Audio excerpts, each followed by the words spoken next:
Bonjour tout le monde et bienvenue dans Manga Show, l'émission qui parle des nouveautés manga. Et aujourd'hui, on parle de Blizzard Axel. Donc préparez-vous à faire du patinage acoustique. Fubuki Kitasato est un collégien en 5e. Il passe son temps à se bagarrer pour attirer l'attention, mais même après une centaine de victoires, personne ne s'intéresse à lui. Un jour, il découvre le patinage artistique et se rend compte qu'en étant excellent dans cette discipline, il pouvait être le centre de l'attention. Il va donc commencer le patinage artistique pour que le monde entier assiste à ses exploits. Alors que Seven Deadly Sins s'approche tout doucement de sa fin au Japon, et donc forcément aussi en France, Nobinobi, qui est une maison d'édition liée à Pika, sort un des précédents titres de l'auteur, Blizzard Axel. C'est un très vieux titre de l'auteur, enfin très vieux, il a déjà plus de 15 ans, il est sorti en 2005. Alors, pour ceux qui connaissent un petit peu l'auteur, il y a un autre titre de celui-ci qui est sorti en France il y a déjà pas mal de temps, Kongo Bancho chez Kana, et qui est maintenant en arrêt de publication, donc pour trouver les tomes, ça coûte un bras. Je trouve ça cool qu'on ait d'autres titres de l'auteur qui arrivent en France, mais je trouve ça un petit peu dommage qu'on approche quasiment de la fin de la série pour commencer à publier ses précédents titres. Putain, il y a 2-3 ans, on aurait pu sortir ça, ça aurait été tout aussi bien. Là, on attend quasiment la fin de Seven Deadly Sins pour sortir Blizzard Axel. On n'a pas pu sortir ça plus tôt ?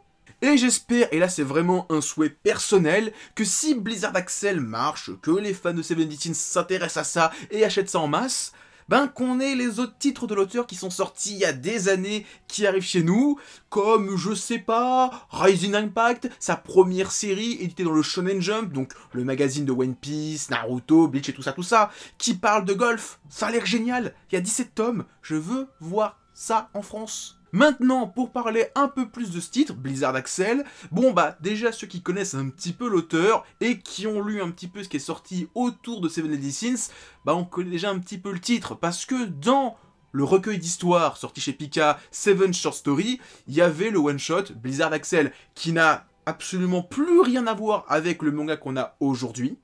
Dans le one-shot, le héros était un expert en arts martiaux qui était amoureux d'une fille et c'était réciproque. Le souci, c'est qu'ils pouvaient pas trop passer de temps ensemble parce que la fille faisait du patinage artistique. Donc le héros s'y est mis pour passer plus de temps avec elle et en fait on se rend compte qu'il est super doué.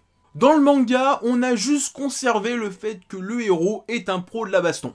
Dans ce manga, le héros, Fubuki Kitasato, est un jeune délinquant, un jeune voyou, un furieux. C'est marrant, dans ce manga, l'auteur a déjà fait un héros furieux, parce que dans son manga suivant, Kongo Bancho, c'est carrément un manga de furieux. Prototype avant son prochain manga, je ne sais pas, en tout cas, lisez Kongo Bancho, c'est trop bien. Maintenant, pour en revenir au manga, c'est trop bien, honnêtement. C'est des histoires d'arts martiaux, baston, avec du patinage artistique. Il y a un petit peu ce côté shonen neketsu d'action sportif, avec la patte de l'auteur de Seven Deadly Sins, avec ce côté nawak, avec ses designs vraiment stylés, ses personnages atypiques. Ça marche de ouf, ça marche trop bien. Je suis hyper déçu qu'il ait fallu attendre Seven Deadly Sins pour que cet auteur soit bankable, soit hyper connu, qu'il ait droit à des animés et une exportation à l'étranger. C'est triste. Parce que Blizzard Axel, c'est trop bien, c'est génial. Franchement, j'ai lu le tome 1, il y en a encore 6 qui arrivent. Et on va avoir un rythme de 1 tome tous les 2 mois. Donc dans un an, la série va être complète. Et c'est génial. Là, c'est trop bien. Et là, pour l'instant, le peu qu'on a vu, c'est un héros qui maîtrise à peine le patinage artistique. On va faire 2-3 figures, mais c'est tout. Quand il va monter en puissance, ça va être génial. Là, déjà, le petit côté shonen neketsu, où on leur dit faites une chorégraphie, et qu'il y en a 3 qui font une chorégraphie qui est totalement différente, avec ce côté un petit peu comme les techniques de Food Wars, où les gens sont obnubilés par le truc, ils imaginent un truc. Là, c'est pareil. Là, chacun fait une danse en rapport avec un vieux général. Il y en a un, il monte le vieux général fatigué, décrépit. Le héros, c'est un général super stylé, super fort. Et un autre, c'est un général plus gentil, plus calme, plus doux. C'est génial, c'est trop bien. Alors c'est sûr que si vous aimez Seven Deadly Sins pour le côté baston et heroic fantasy, passez votre chemin, hein. C'est clairement pas le délire de Blizzard Axel. Là c'est un shonen neketsu sportif, c'est tout. Mais moi qui adore le style de Nakabasuki, moi j'adore son style Dragon Ballesque, Akira Toriyama, je trouve ça trop stylé. Eh bien, de pouvoir découvrir d'autres œuvres de l'auteur beaucoup plus anciennes que Seven Deadly Sins, voir un petit peu les origines de son style, je trouve ça trop bien.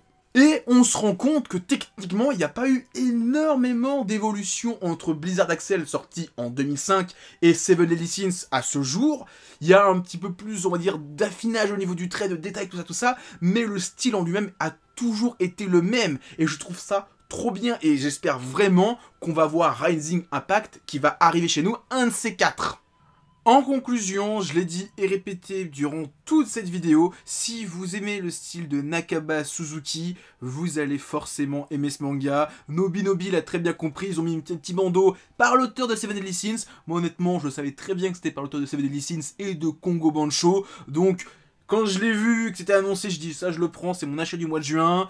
Et bah, sans surprise, j'ai beaucoup aimé. Donc si vous aimez le dessin de l'auteur, vous allez kiffer. Après, forcément, si vous aimez juste les combats d'Heroic Fantasy, bon bah, vous allez forcément vous faire chier. Mais voilà, les gens qui sont intéressés par le côté artistique de l'auteur, allez-y, vous allez découvrir un de ses titres de jeunesse, entre guillemets, parce qu'il devait avoir plus de 20 ans quand il a fait ça, mais on se comprend, hein, un titre qui a été plus jeune, moins connu, moins célèbre.